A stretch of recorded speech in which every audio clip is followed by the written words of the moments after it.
KTN leo Jumatano leo. Jina langu ni Sam Amani, ila ni kuache mikononi mwa Dennis Aseto akiwa kule Karen. Nikumbuka amefanya mahojiano ama anafanya mahojiano na aliyekuwa naibu rais Rigathi Gachagua ambaye vile vile ni kiongozi wa chama cha DCP na mmoja wapo vigogo katika muungano mpya wa upinzani. Aseto, kazi kwako.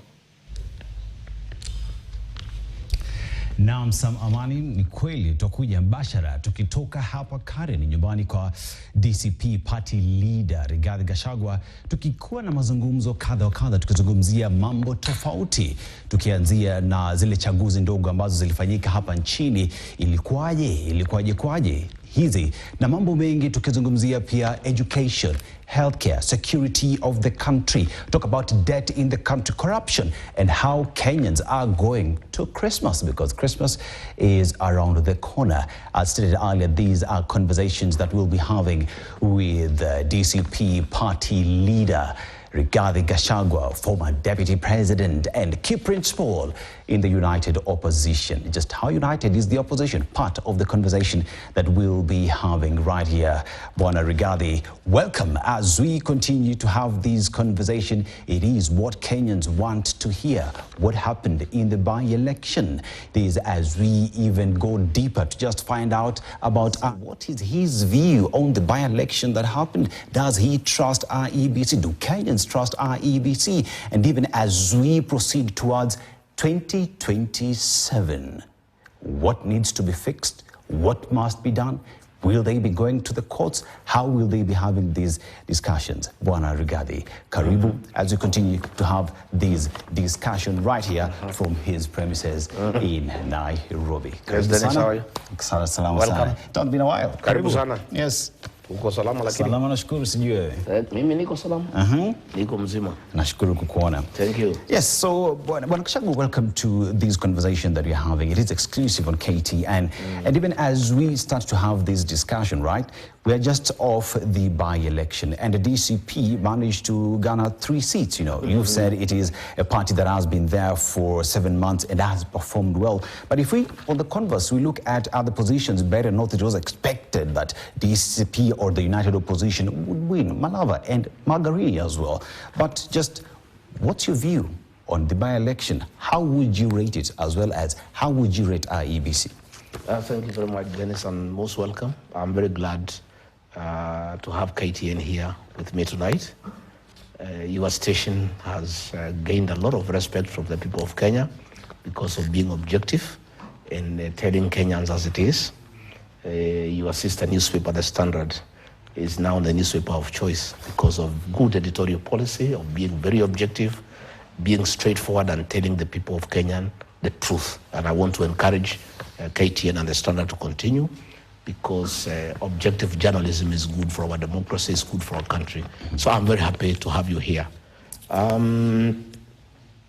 We have come from by-elections. That was a small dance. The main dance is here to come. And you know, there is a saying that you don't want to dance yourself lame before the main dance.